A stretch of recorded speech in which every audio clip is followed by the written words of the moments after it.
cet espace où je partage avec vous mes pensées singulières. Je suis Sabrina Ménasria et aujourd'hui, je vais vous parler du rejet et de la peur d'être rejeté chez les singuliers. Alors vous imaginez bien que c'est une thématique qui est très caractéristique du singulier parce qu'en étant différent et minoritaire dans la population, eh bien, quand on a commencé à être confronté aux autres, on a pu vivre et ressentir des sentiments d'étrangeté, des personnes qui se disent mais qu'est-ce que c'est que ce bazar, etc.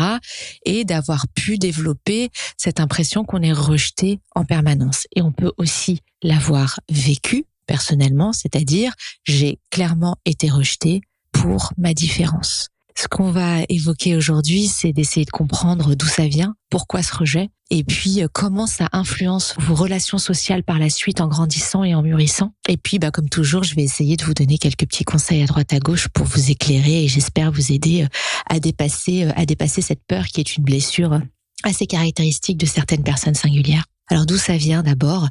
Eh bien évidemment, les personnes quand elles sont confrontées à vous très tôt, quand elles voient votre intensité, que vous êtes trop sensible, que vous vous énervez trop, etc.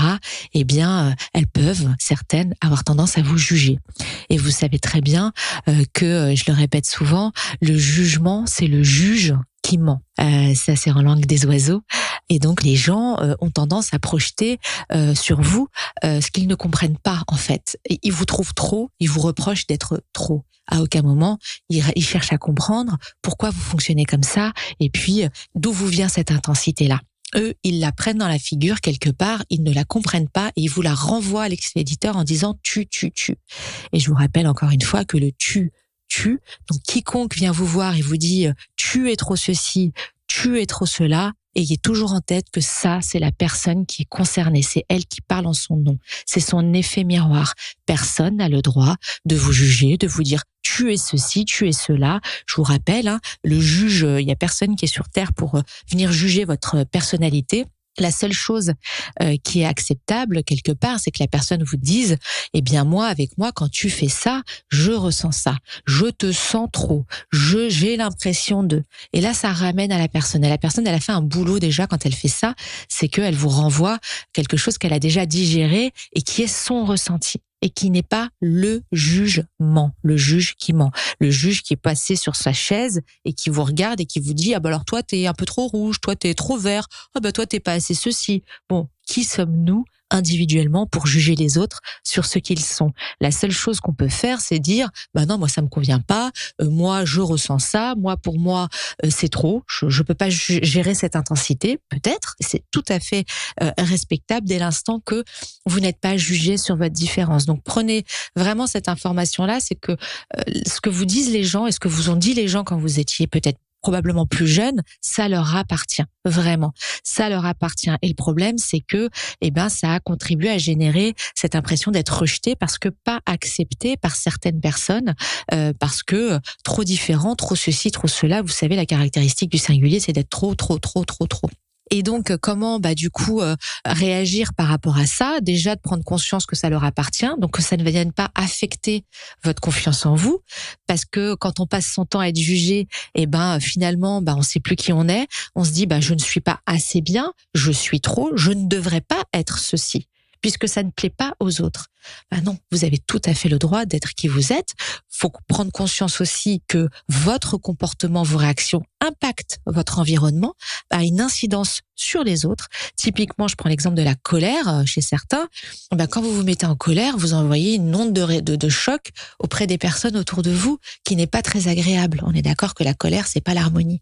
Donc vous avez bien évidemment le droit de vous mettre en colère parce que parfois, c'est la façon que vous avez d'exploser et de dire j'en ai assez et ça sort de manière violente. Et la colère, il y a des colères qui sont effectivement très saines quand il y a des ras-le-bol, quand il y a des choses qui sont allées trop loin. Néanmoins, n'oubliez jamais que votre environnement autour de vous, les gens reçoivent ça et eux, ça peut aussi les affecter. Donc même quand vous exprimez des réactions fortes, ça peut affecter votre audience. Et ça, c'est important de le savoir parce que ce qui peut se passer, c'est que le ras-le-bol soit tellement énorme que du coup, il y a de l'explosion.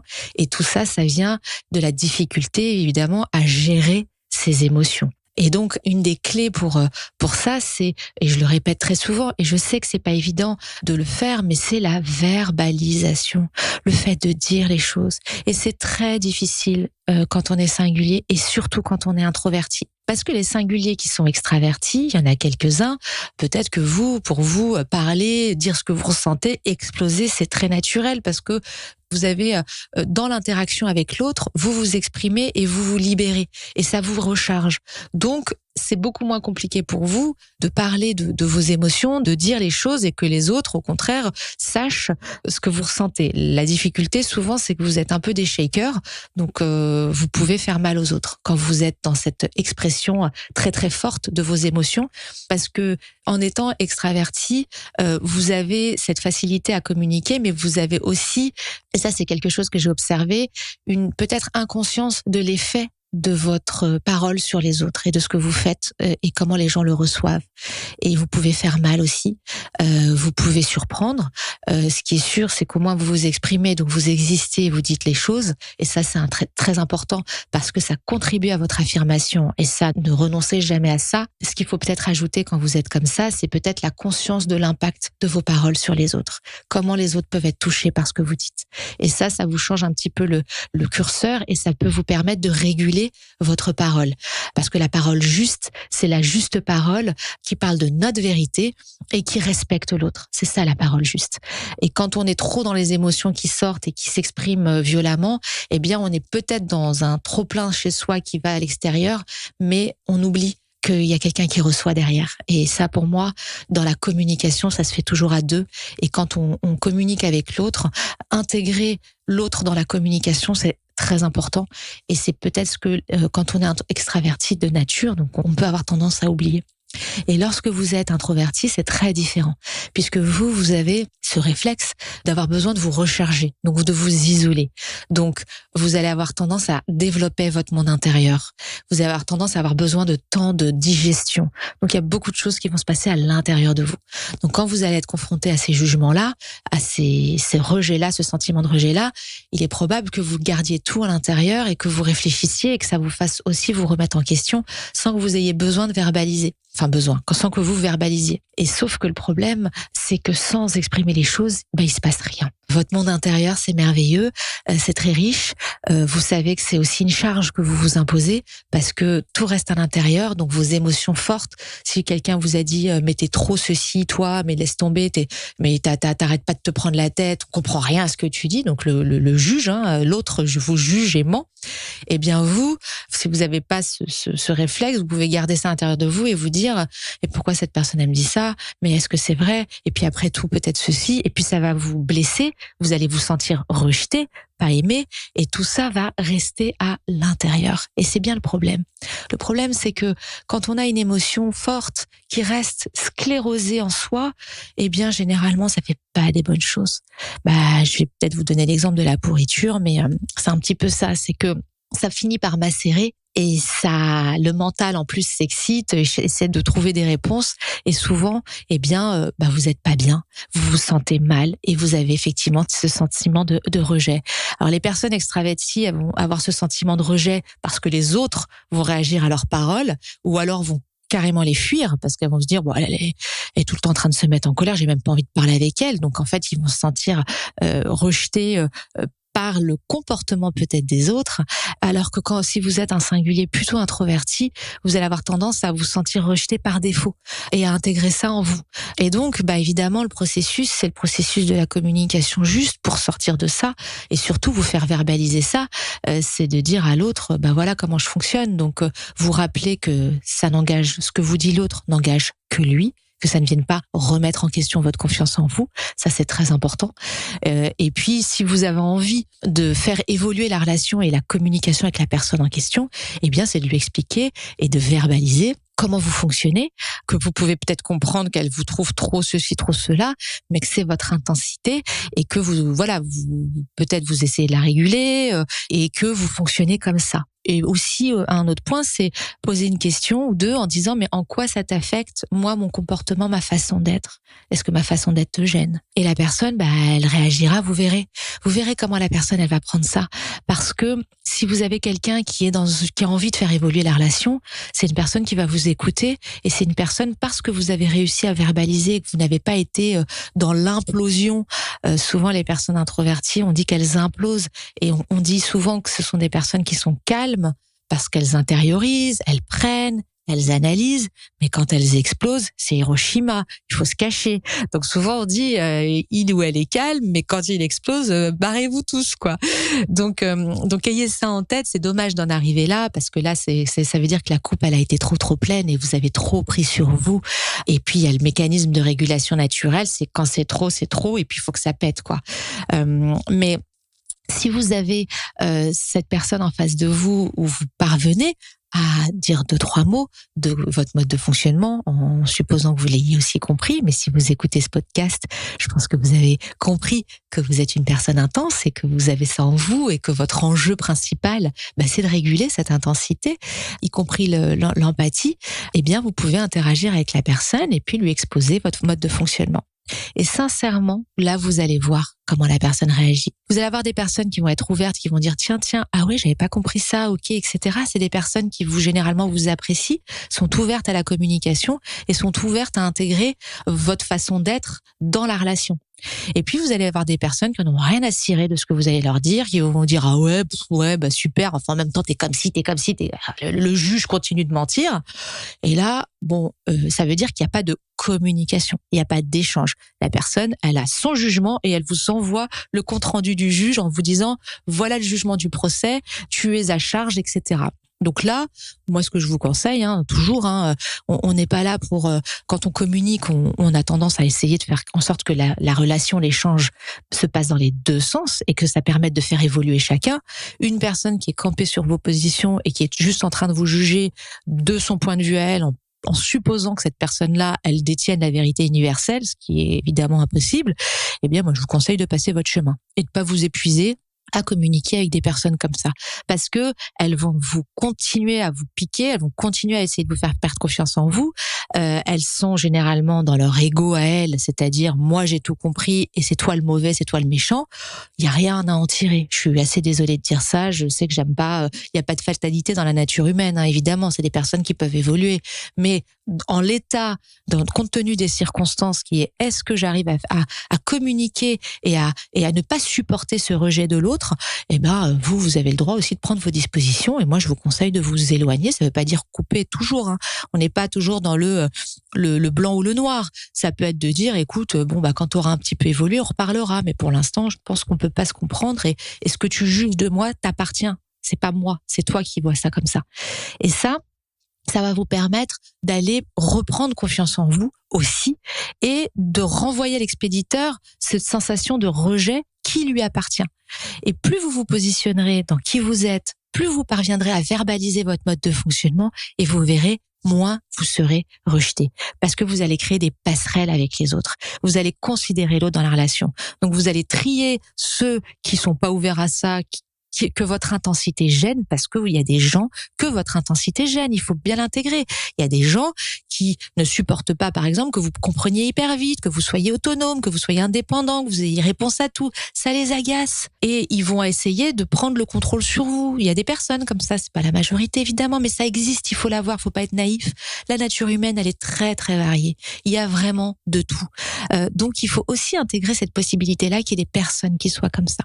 Et donc, si vous êtes confronté à ces personnes-là, sachez les identifier et sachez prendre du recul et vous éloigner. Ne les laissez pas vous faire perdre votre confiance en vous. Parce que ce qui se passe dans ces réactions-là avec des personnes qui ne vous comprennent pas ou qui cherchent à vous contrôler, c'est qu'en fait, elles intègrent en vous cette petite graine de la blessure de rejet. Et cette blessure de rejet, qu'est-ce qu'elle fait ? Va venir pourrir vos relations sociales. Parce que, par défaut, vous allez vous sentir illégitime. Vous allez avoir l'impression que vous n'avez pas votre place, en fait. Et donc, quand vous allez être dans des environnements sociaux, des événements où il y a du monde, où il faut aller vers les autres, vous allez avoir une forme d'anticipation négative. Et vous allez vous dire, moi, je vais pas aller vers cette personne parce qu'elle va me rejeter. vous allez ne pas vous sentir à votre place. Et donc, alors je vous parle pas, attention, soyez vigilants, n'oubliez pas votre intuition, hein. Vous avez une très bonne intuition.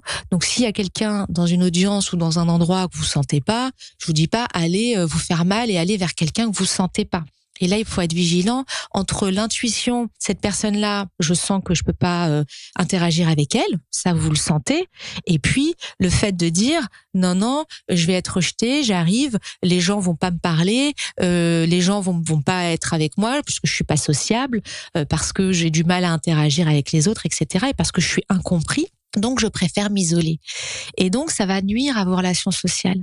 Et quand vous allez arriver, je prends l'exemple d'un événement parce que je trouve que c'est très révélateur quand on est un singulier introverti. Là, c'est peut-être plus les introvertis parce que les personnes extraverties, elles ont besoin d'échanges et de communication. Donc, elles vont aller chercher de l'énergie chez les autres. Donc, ça va être moins gênant pour elles d'aller dans une audience et puis d'aller voir des gens parce que c'est comme ça qu'elles rechargent leur batterie. Si vous êtes introverti, par défaut, vous avez une tendance à vous isoler, à vous recharger intérieurement.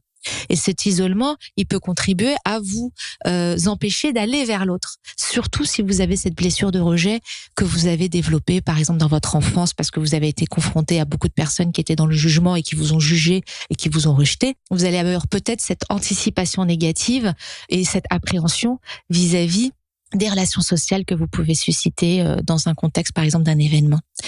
Donc, l'exemple de l'événement, je le reprends parce qu'encore une fois, c'est des gens que vous ne connaissez pas.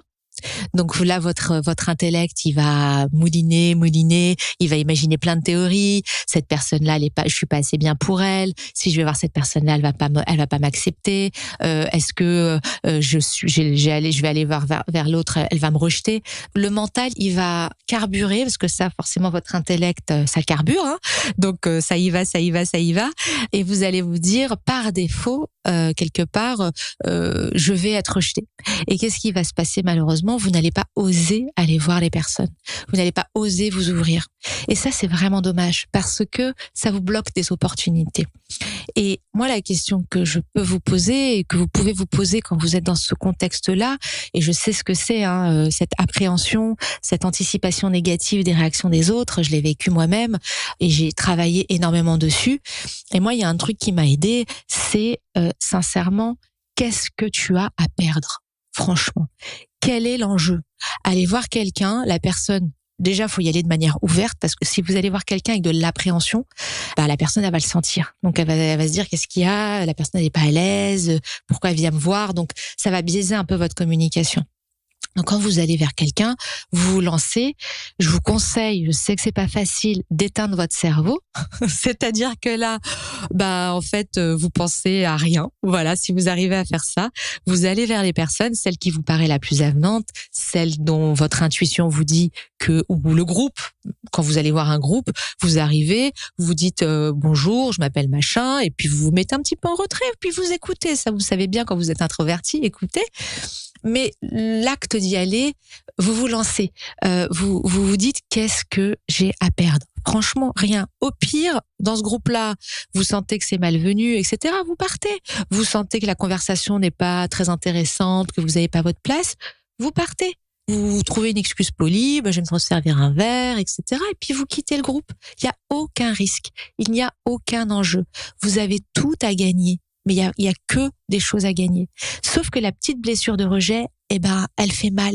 Donc, il y a toujours cette peur de ressentir cette douleur d'être rejeté. Donc, quand vous allez aller vers ce groupe, quand elle n'est pas tout à fait cicatrisée, cette blessure, elle saigne encore. Et donc, elle dit, attention, tu vas avoir mal. Donc, quand vous allez sentir peut-être ces personnes qui vont vous rejeter ou vous sentir que vous n'êtes pas le bienvenu ou la bienvenue, ça va venir réveiller cette petite douleur qui était déjà là, qui s'est installée probablement pendant votre enfance, votre âge adulte, et puis, qui n'a pas été guérie. Et tant que ça saigne, c'est ce que je dis souvent, on doit travailler là-dessus. Et je vous dis, essayez de travailler sur votre légitimité. Vous avez le droit d'être dans cet endroit. Vous avez des choses à apporter. Vous êtes des personnes intenses. Vous avez des capacités intellectuelles très puissantes. Vous avez plein d'idées. Vous avez des conversations profondes. Vous aimez les gens, entre guillemets. Enfin, quand je dis vous aimez les gens, vous sentez les gens. Donc, vous êtes légitime à aller vers ce groupe et vous avez des choses à apporter au groupe. Donc vraiment, cette blessure de rejet, elle est un peu liée au syndrome de l'imposteur et ce sentiment d'illégitimité.